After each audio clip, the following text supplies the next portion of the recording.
You're going to get some words on the Japanese just to start it off. Good morning. Good morning, Prime Minister.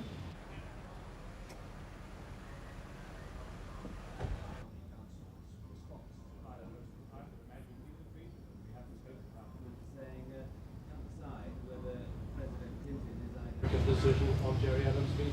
Well, the decision on the visa is a matter for the United States. But as I understand it, the visa is for Adams to visit the United States. There's an exclusion. There's no possibility of fundraising. And neither will he be seeing anyone senior in the American administration. So the United States on that seem to have taken precisely the same line as the British government and the Irish government. Do you have any expectation of a new statement from the IRA within the next week or so? I have no idea whether the IRA are going to make another statement. The statement they made the other evening was wholly inadequate, as I said at the time. We'll have to wait and see. But the matter is for them. It's now a matter for them to decide. The option is there. They can decide to opt into a democratic process or they can exclude themselves, but it's their decision.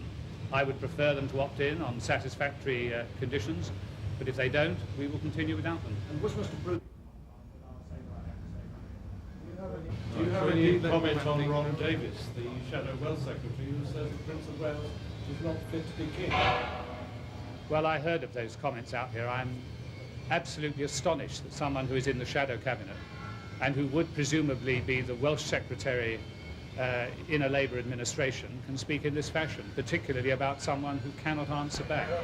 I think most people will regard that as a pretty distasteful way to behave. Should Mr. Blair second? Well, it's a matter for Mr. Blair, but he was unwilling to sack Mrs. Harman for openly flouting Labour Party policy on education. I can't imagine that Mr. Davis speaks for the majority of people in the Labour Party, but that's a matter for Mr. Blair. If he chooses to keep people who openly disagree with his policy and openly disagree with what the majority opinion is of people in the country, that is a matter for him.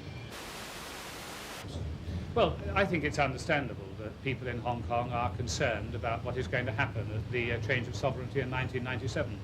I should be seeking to listen both to what LegCo have to say, hearing what Hong Kong opinion is, and also talking to them about how the changes are proceeding and what may happen between now and 1997 and thereafter. So I look forward to the trip. Will you have good news for Hong Kong citizens on visa-free entry to the United Kingdom? And I think Britain could cope with a large influx.